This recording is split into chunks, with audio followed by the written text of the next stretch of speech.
Good evening. आज हम पढ़ेंगे शब्द शक्ति। आज का हमारा टॉपिक है शब्द शक्ति।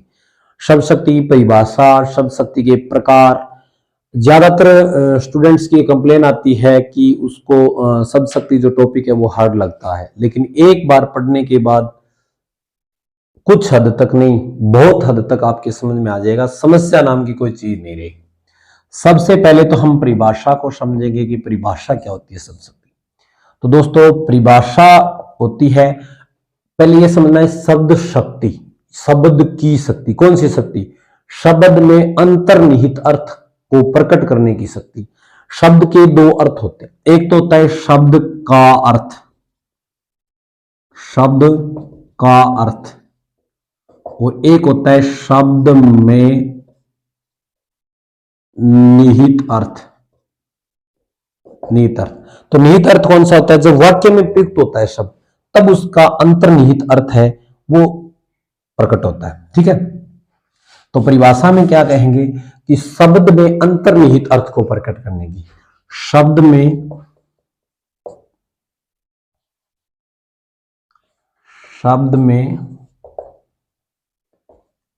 अंतर्निहित अर्थ को प्रकट करने की शक्ति को शब्द शक्ति कहते हैं। ठीक है, अब हम पढ़ेंगे शब्द शक्ति जो है, उस आधार पर जो शब्द होते हैं वो तीन प्रकार के होते हैं। एक होता है वाचक, दूसरा होता है लक्षक, और आगे है व्यंजक।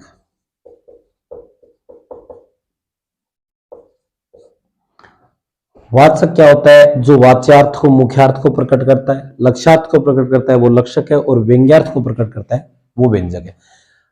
अब इस आधार पर अपने शब्द शक्ति तीन भागों में बांटा है। पहला है अभिधा। अभिधा में क्या होता है? जब वाक्य में प्रयुक्त शब्द का मुख्यार्थ या संकेतार्थ या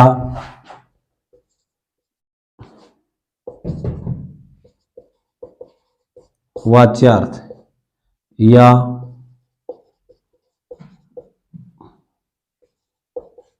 अभिधेयार्थ प्रकट होता है, वहां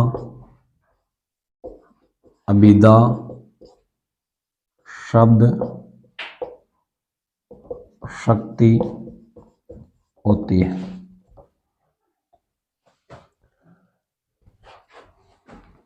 उदाहरण जैसे मान लो सामान्य से जो शब्द हैं जिनका अर्थ प्रकट, जैसे मान लो अपने ले लें कि राम सीता के पति थे। सीधी सी बात है, मुख्यार्थ ही प्रकट हो रहा है प्रत्येक शब्द का। दूसरा, रावण लंका का राजा था। सीधी सी बात है, कोई हेरफेर नहीं है। रावण के लिए है, लंका उसका राज्य था, का राजा था। मुख्य अर्थ प्रकट हो रहा है, यानी मुख्य अर्थ का मतलब जो शब्दकोश में होता है वही अर्थ प्रकट हो रहा है यहां पर। ठीक है, कोई अलग बात नहीं है। अब हम करेंगे लक्षणा की बात। लक्षणा शब्द शक्ति। लक्षणा में क्या होता है? जब वाक्य में प्रयुक्त शब्द का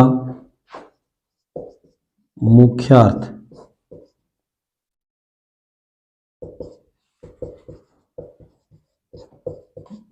बाधित होता है तो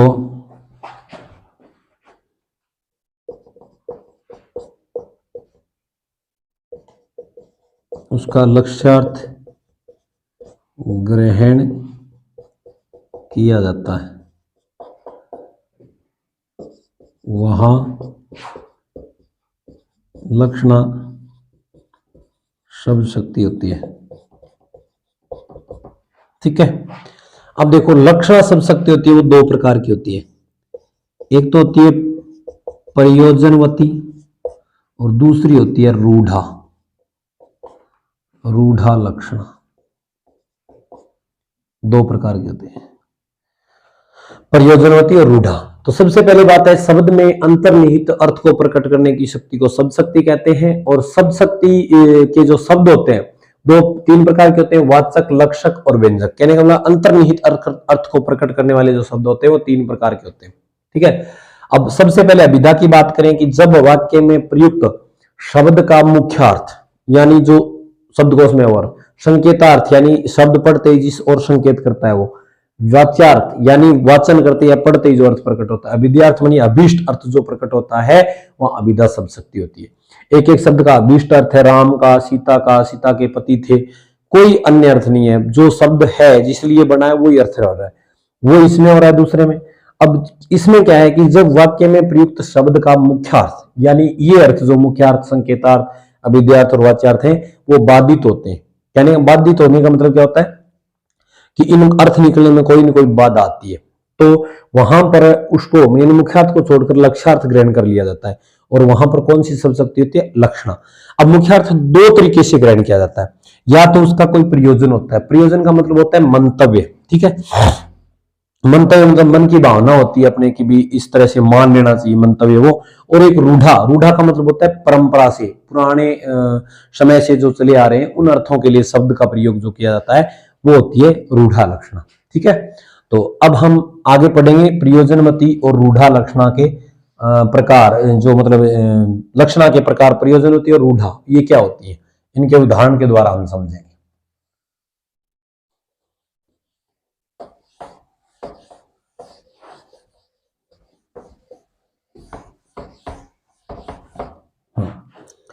तो सबसे पहला हमारा भेद था प्रयोजनवती।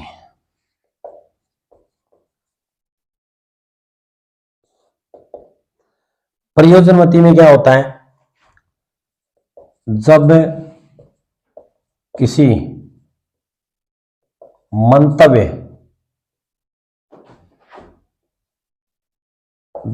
मंतव्य से शब्द का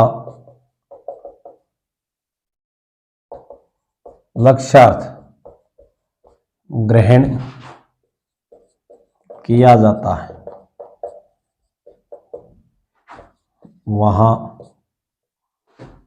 प्रयोजनवती लक्षण होती है।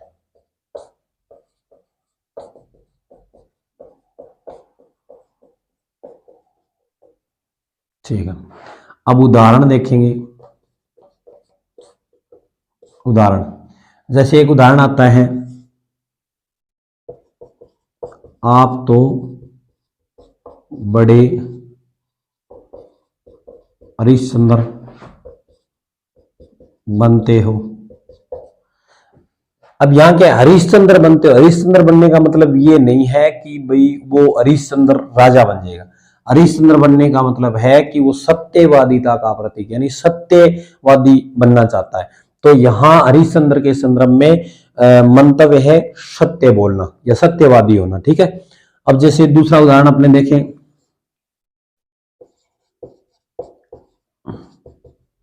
मेरे मित्र ने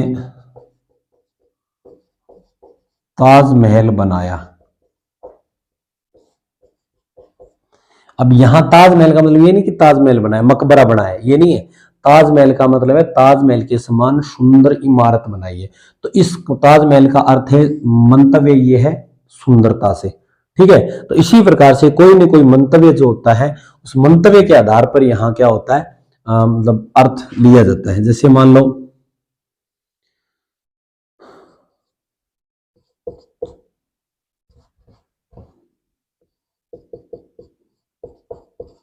भगत सिंह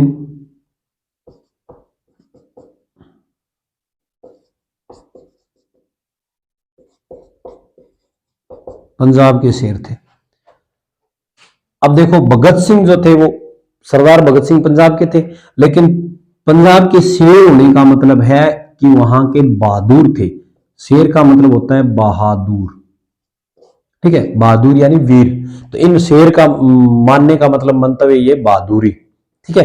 तो ये होते हैं प्रयोजनवती लक्षण। अब हम पढ़ेंगे रूढ़ा लक्षणा के बारे में।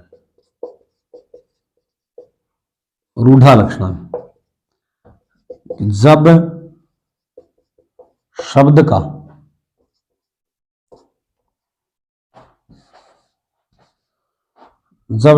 का परंपरा से लक्ष्यार्थ ग्रहण किया जाता है,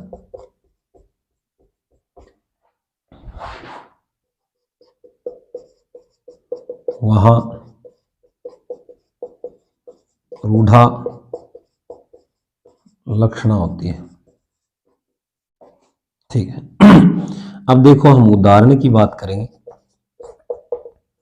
उदाहरण क्या होता है, जैसे मान लो कोई उदाहरण आ गया,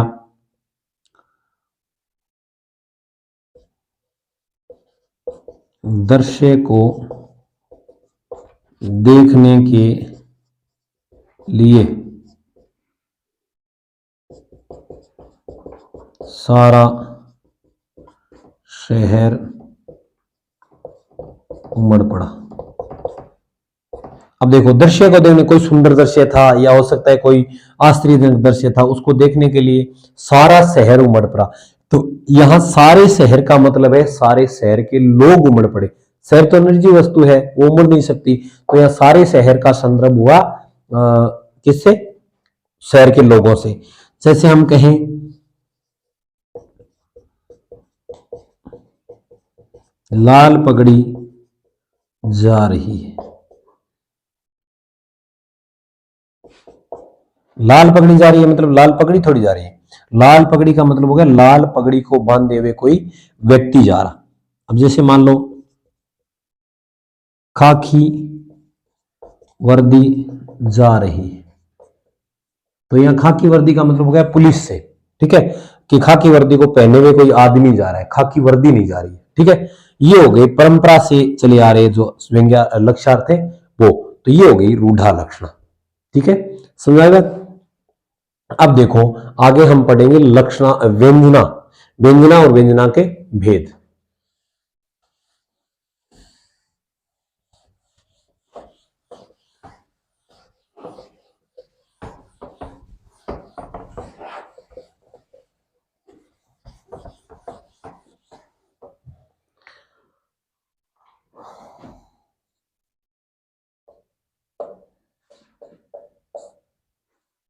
व्यंजना, व्यंजना में क्या होता है, जब वाक्य में प्रयुक्त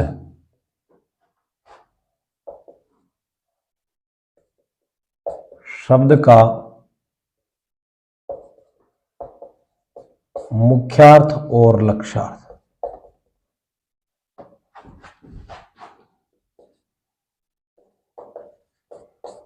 दोनों बाधित होते हैं। दोनों बाधित का मतलब दोनों ही नहीं निकलते हैं, दोनों बाधित हों तो वहां शब्द का व्यंग्यार्थ ग्रहण किया जाता है।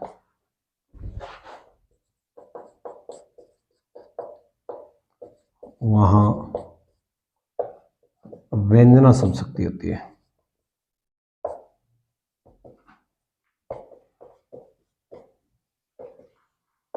ठीक है।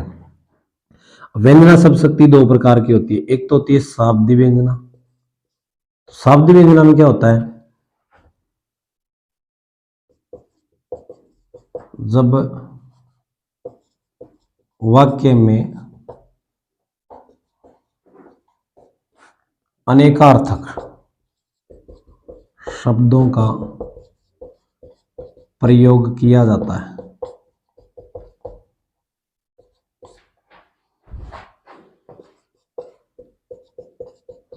जिनका अर्थ संदर्भ के आधार पर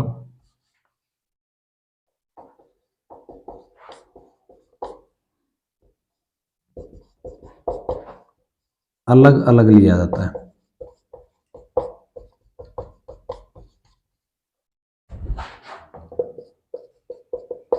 वहां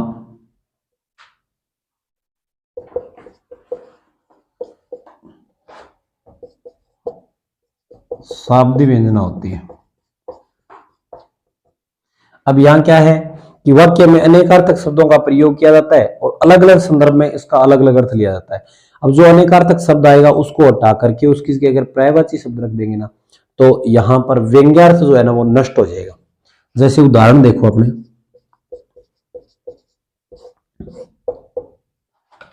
उदाहरण है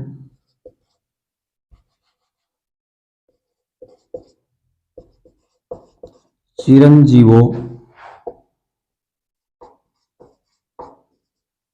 जोरी जुरे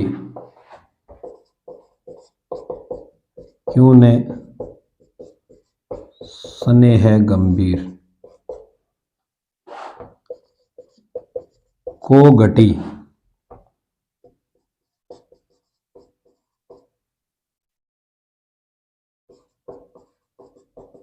वे वृषभानुजा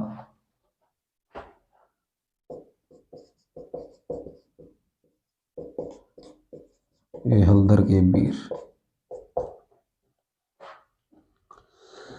ठीक है, तो यहां देखो चिरंजीवो जोरी जुरे, यहां दो शब्द, एक वृषभानुजा एक हलदर है, हलदर के वीर। ठीक है, तो वृषभानुजा के दो अर्थ हैं, एक तो होता है वृषभ भानु, राजा का नाम है और जिसकी जा मानी होती है पुत्री।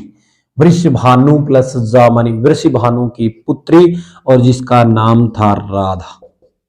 और हलधर बोला है बलराम को और बलराम के भाई हैं श्री कृष्ण। ठीक है, तो एक अर्थ तो ये हो गया और दूसरा अर्थ अलग संदर्भ में ये ले गया वृषभानु, वृषभ प्लस अनुजा, वृषभ प्लस अनुजा, वृषभ प्लस अनुजा का मतलब हो गया गाय। वृषभ का मतलब बैल, अनुजा का मतलब छोटी बहन गाय, और हलधर बैल को ही बोलते हैं, हलधर का भाई, बैल का भाई बैल हो गया। ठीक है, तो एक तरफ तो इनका अर्थ है जो राधा से है, श्री कृष्ण से है, और दूसरी तरफ गाय और बैल से है, तो दो अर्थ प्रकट कर रहे हैं। बाकी अगर कोई भी श्लेष अलंकार का उदाहरण हो तो उस श्लेष अलंकार के उदाहरण में शाब्दिक व्यंजना ही होगी। क्यों कि जो श्लेष अलंकार होता है उसमें अनेकार्थक शब्दों का प्रयोग किया जाता है और अलग अलग संदर्भों में उसका अर्थ भी क्या होता है, अलग अलग होता है। ठीक है, अब देखो आर्थी व्यंजना।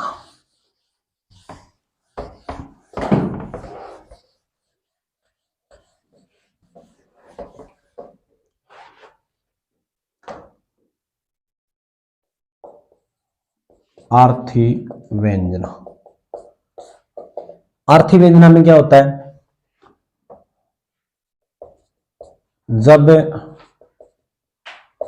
शब्द का व्यंग्यार्थ अर्थ पर आधारित हो,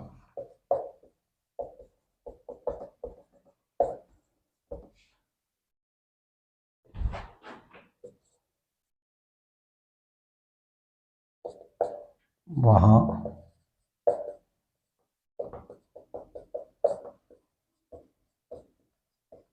होती है। उदाहरण,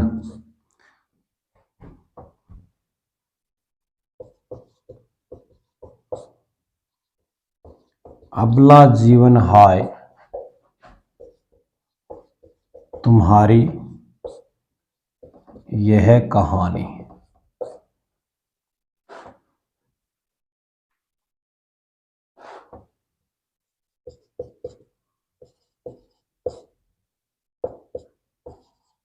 आंचल में है दूध और आंखों में पानी, आंखों में है पानी। ये अब देखो, अबला जीवन हाय यानी नारी का जो जीवन है उसके और मतलब एक खेद प्रकट करते हुए कहा है कि तुम्हारी ये कहानी की तुम्हारे जीवन की ये कहानी है, आंचल में दूध और आंखों में पानी। तो यहाँ व्यंग्यार्थ प्रकट हुआ है, जो हमारा पुरुष प्रधान जो समाज था उसमें नारी की जो दशा है वो विडंबनीय बताई है, दयनीय दशा बताई है। तो यहां पर वास्तविक जो अर्थ है, अबला जीवन हाय तुम्हारी यह निशानी, आंचल में दूध आंखों में पानी। पानी का मतलब होता है दुख, दुख से आंसू जो आते हैं उनके बारे में बताया है। तो यहाँ व्यंग्यार्थ प्रकट किया है किसके बारे में, नारी का जो जीवन है, पुरुष प्रधान समाज में नारी का जो जीवन है उसकी विडंबना को क्या किया है, प्रदर्शित किया है। समझ में आई बात। अब एक उदाहरण हम और भी देख सकते हैं, क्या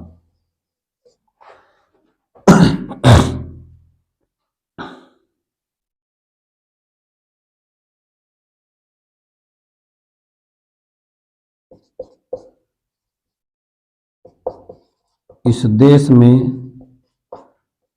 गधे घास खा रहे हैं और घोड़े भूखा मर रहे हैं। ठीक है, तो इस देश में गधे घास खाने का मतलब है कि अयोग्य व्यक्ति सुविधाएं भोग रहे हैं।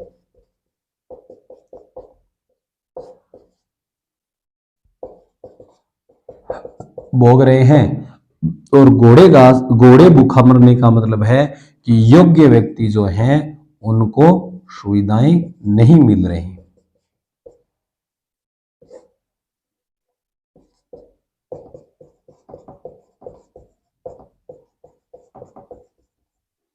ठीक है, इसके साथ साथ दोस्तों मैं आपको एक बात और बता दूं कि जैसे हमने पढ़ा था रूढ़ा लक्षणा जो होती है उसमें जितने भी लोकोक्ति और मुहावरे जो होते हैं वो सारे रूढ़ा लक्षणा में आते हैं। लोकोक्ति मुहावरे का जिस भी वाक्य में प्रयोग किया जाता है ज्यादा सोच समझ करने की जरूरत नहीं है, वहां पर रूढ़ा लक्षणा होगी। एक बात और बताऊं आपको कि जहां पर किसी समय का बोध या फिर मान लो विस्मय आदि बोधक चिन्ह आ जाए, यानी ये तो विस्मय आदि बोधक चिन्ह पंक्ति के बीच में आ गए, मान लो किसी वाक्य के अंत में अगर विस्मय आदि बोधक चिन्ह आता है, या फिर यूं मान लो कि कोई अपने समय आदि का ज्ञान होता है तो वहां पर शाब्दिक व्यंजना होगी।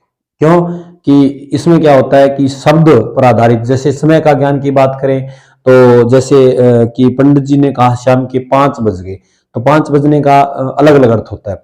एक व्यक्ति होता है वो संध्या करने का समय सोच लेता है, दूसरा यूं मान लो खेतों में जगह है वो घर जाने का समय, और जो पढ़ रहा है वो जैसे पढ़ाई को छोड़ने का समय या खेलने का समय हो गया। तो अलग अलग जो होते हैं ना वो। आज के वीडियो में इतना ही, बाकी पढ़ेंगे आगे के वीडियो में। तब तक धन्यवाद।